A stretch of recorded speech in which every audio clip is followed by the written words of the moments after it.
The BRUME tower is cruel by design. Level design, cruel. Enemy placement, really cruel. Boss design, what the fuck is this? I don't think it takes 400 IQ to realize that if you have to run through these horrible tunnels every time, dodging all these enemies, getting slowed down by this dumbass wizard, and overall raising my heart rate to 220 just to get a singular chance at beating this reskinned clanker, that I might get the feeling that this place is cruel by design. Which is such a shame, because funnily enough, like most places in Dark Souls 2, this tower and its surroundings look amazing. When you load the DLC up for the first time, you're just bombarded with this incredible surrounding landscape. But they are just luring you in, don't get too excited. My sorry ass dived in head first though. And because I walked into the tower with the confidence of that one dude who beat all the Souls games without getting hit, I got humbled into the fucking ground. With the most humbling part absolutely being the level design. As a former, current, and most likely future victim of this place, I cannot be the only one that sees the problem with making a giant-ass tower that only has one objective, going all the way to the bottom, but then proceeding to make every road down a fucking nightmare.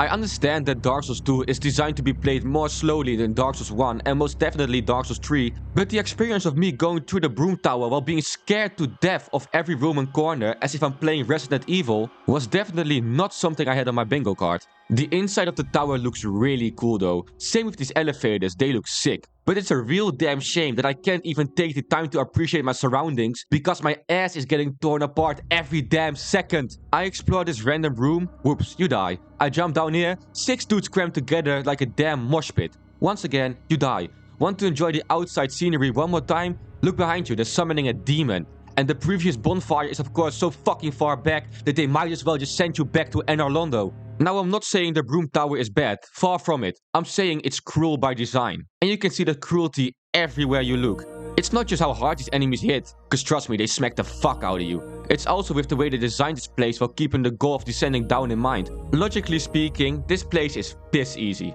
You're up here and you should go down there. Simple, right? Yeah, go ahead and try it now and see how not only the enemies but also the level itself is constantly trying to beat your ass. There is definitely a fair bit of level design that is really good. The elevator system is fun if you don't roll off the elevators like I be doing. And some of these enemy encounters are also really fun. But all of that shit goes straight out the window in places like this.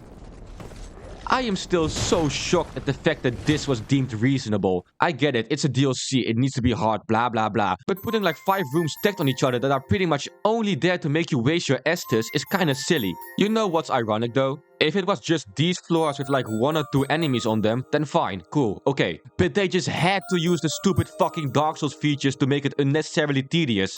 Confused on what I mean? In Dark Souls 2, when you open a door or pull a lever, you are not protected by the animation. Enemies still do damage, and even worse, taking damage cancels the animation. Like I said, cruel by design. And the absolute worst part being that this isn't even the most ridiculous example. This room right here is so horrendous that there are a couple of videos on YouTube with a combined view count of multiple thousands that literally only explain how to get through this one room. Do you realize how bad the level design has to be that people have to make specific videos on a singular 7x7 room and how to get through it? The thing is though that in cases like these two, the level design alone is not the issue, which ain't surprising because how are you gonna mess up a cube room? You just can't. It's the enemy placement. Please just look at this before I continue talking. In what possible reality would anyone play this shit and be happy? A room like this would have been way less of an issue in a game like, I don't know, literally any other Dark Souls, because you could have just pulled the lever, used your well-deserved iframes, and run out without getting hit. But Dark Souls 2 just had to be different. You know, I stood here for 5 minutes shooting arrows at these dudes, because jumping in this room just means instant death. Do you want to know the worst part about the enemy placement? That lore-wise, it kinda makes sense that the enemies just stand around doing nothing. This tower used to be a power plant of the sorts, but after all the Dark Souls shenanigans happened, this place got abandoned, so these dudes pretty much got nothing else better to do but just stand around and piss you off. So the next time while you're getting vivisected in this room by Jimmy, you can't even pull the "this is bullshit" card. And let me show you the aftermath of this vivisection. Yup, all the way back to the start to do it over again. Just how Dark Souls 2 fucking intended. And that feeling of pure exhaustion you get because you have to do so much of the level again isn't a one-off thing. It happens quite a lot for how compact this DLC is. The best example for this in my opinion is the smelter thrown bonfire to the boss arena of Suralon. It is not a long run by any means, only a couple of rooms. But these enemies here, while cool that they are samurai themed, really don't serve any purpose other than once again just exhausting your healing and also punishing rushing through the area, which most likely was completely intentional because it's a DLC. And that's kind of the problem here. I'm here to fight one of the sickest bosses in Dark Souls 2, not some random enemies on my way to the boss. And this might sound like a contradiction, like, oh, how can the progress loss be so big if the level is small? Unlike most worlds in Soulsborne, the BRUME tower isn't about distance traversed, it's all about rooms cleared. So yeah, losing that 40 meters of progress does indeed make me want to eat my controller. And these runbacks really do hurt my soul more than any other Souls game or DLC for that fact. Cause man, these are some of the coolest bosses in any Souls game really. Another thing that makes me even more pissed off when thinking about the runbacks is that they knew how to place the bonfires closer. Take the lowermost floor bonfire for example. This is the one right next to Fume Knight for the people that don't know.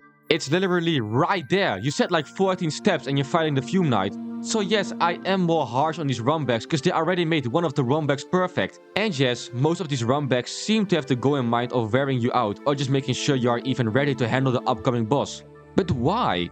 These boss fights are so fucking incredible that the area before it could be a blank white box and it would still be peak. There is no reason to try to make the boss runback something that it isn't. In a scenario like this, it should just make you hype for the fight by showing nice visuals. Not act like it's trying to be its own boss. After thinking about all the things I found cruel about this DLC, I decided to stop bitching about the lever pulling animations and just look at the DLC in its entirety. And that made me think, why did they make it this way?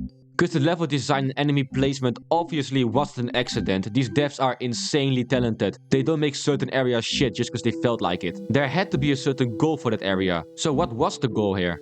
While playing, I very quickly realized that this DLC isn't some sort of big crazy adventure. It starts testing you instantly. This testing part is for Dark Souls 2 standards done extremely well. Because it checks to see if you understood the mechanics that Dark Souls 2 does so differently compared to other Soulsborne games. They punish rushing past everything, not giving any thought to the areas you are in, trying to open doors and pray you don't get hit. If you do any of those, you will quickly realize that you're in for a tough time. This place absolutely is a stress test. That's why most of the extremely tedious rooms are not close to bonfires. Even if the walk to those rooms aren't that long or hard, they still wanted you to feel the importance of every decision, because a wrong one could mean that you lose a giant chunk of progress. They want you to utilize every mechanic in Dark Souls 2 really well to make it true, with the reward at the end being some of the best Souls bosses ever. And the areas don't necessarily train you mechanically for the upcoming fight. They just make sure that you know shit is not gonna be sweet. So yeah, I do recommend this DLC. You most likely won't be smiling for most of it, you will probably have heart palpitations, but if you succeed to the very end, you'll be glad that you did.